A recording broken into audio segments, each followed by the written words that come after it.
Dating is weird. You're basically auditioning yourself to be a romantic partner for somebody, while at the same time judging someone else auditioning themselves to be your romantic partner, all while hoping they don't have a horrible dark secret that will come up years from now. The coronavirus pandemic has done a number on dating, and many of you have had to deal with the struggles of a new romantic apocalypse world, and it can be tough to navigate. But we're here to fix it. I talked to 3 relationship experts to find out how to fix pandemic dating and get more of you connected to the person of your dreams, or at least someone to play Jackbox games with. First piece of advice comes from Jill Vandor, executive matchmaker at Lunch Dates in Boston, who points out that days can melt into each other while many of us are working remotely. You shouldn't be wasting your time chatting for too long. You gotta pull that trigger. If you are corresponding via texting back and forth, don't make it that you're going for days on end and that you are having pages of pages, enough so that you feel safe meeting this person. You need to meet this person, whether it's virtually or in person, social distancing wise. And while some of us are regular Charles Dickinsons, who can write captivating messages at all hours, moving the conversation to voice or video is definitely a more efficient use of your time, according to Nick Notice, a Boston-based dating coach. So I think a lot of people, because of the pandemic, they're like, I can't really meet up, so there's nothing we can do here, and they just text for weeks, and it kind of bores everyone. I think you should try to, within that first or second exchange, the first day or the next day you're talking, try to move it to a voice or a video call, at least some more personal medium, because that's where somebody's actually going to feel connected to you, and that's what's going to make them more likely to meet up. He says that even though the world seems bleak during the pandemic, keep the self-deprecation off your dating profile. I think self-deprecation within reason can be really funny, but when it's out of context and somebody has 1 second to see a photo and you're like, yeah, I can never get a date on here, story of my life, then that's the only way somebody's going to see you, and they're like, why am I going to change that? 2 things that I say immediately improve your profile is specificity and emotion. Get really specific about why you're adventurous or what kind of foodie you are. And then emotion. Share 1 sentence of why that matters to you, or an anecdote or something. So during this pandemic, think more like a Tigger and less like an Eeyore if you want to find a Winnie the Pooh with that honey.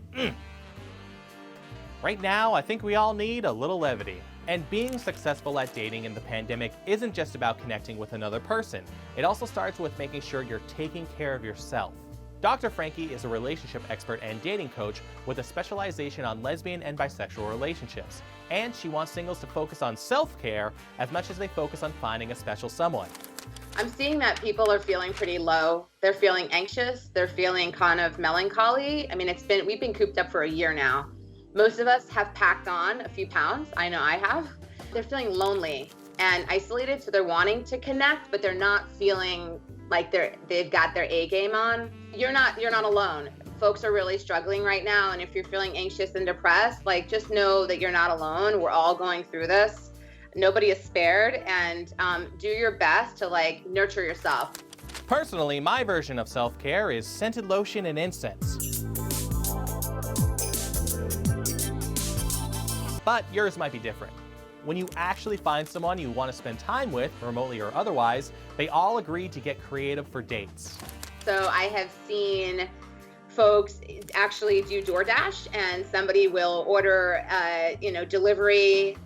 They'll pick a meal that they'll share together, and they'll both sit down with a glass of wine, Zooming a date.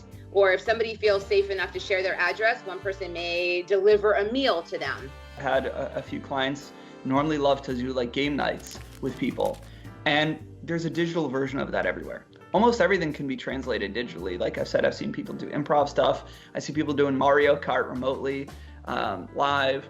I see, like I said, joining a cooking class from one of the Boston schools, and it's you and 15 other people in there. I've had clients where they have both gone and bought groceries together, separately, obviously, and they cooked meals simultaneously, virtually. Most importantly, these experts say that everything comes down to communication. It's a strange world out there, and a lot of people are at different levels of comfort when it comes to going out or getting close to people during the pandemic. Yeah, I think that I'm noticing that the younger generations are much more lackadaisical about it, more comfortable dating multiple people during the pandemic. And then folks that are, 40s and above are much more cautious.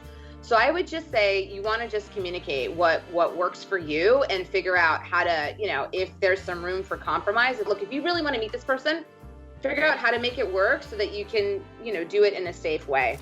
Finally, before you go, let's talk about the photos on your dating profile. No matter what app you use, it's going to be a big factor in finding a connection.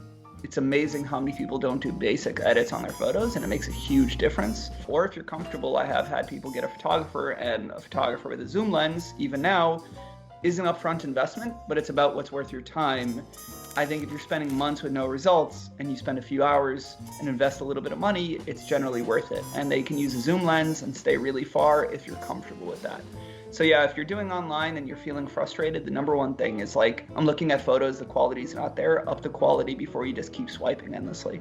I mean, it's good to put up some fun photos so that you show that you're playful, but then also put up some photos where people can really see you, where it's not just your eyeball or, just let people see who you are. Show them, a photo of you engaging in something fun that you enjoy. Like I love being in the outdoors, so maybe I'll put a snowboarding photo up or a hiking photo. I tell people all the time, I'm like, put a recent picture of yourself. You are going to meet this person. They're going to see what you look like, and you want them to like you for you, not you from 20 years ago or 10 years ago or even 5 years ago or even 1 year ago. People change, So good luck out there, lovers. I have a feeling that with these tips, you'll find a partner in no time. Cupid's got your number.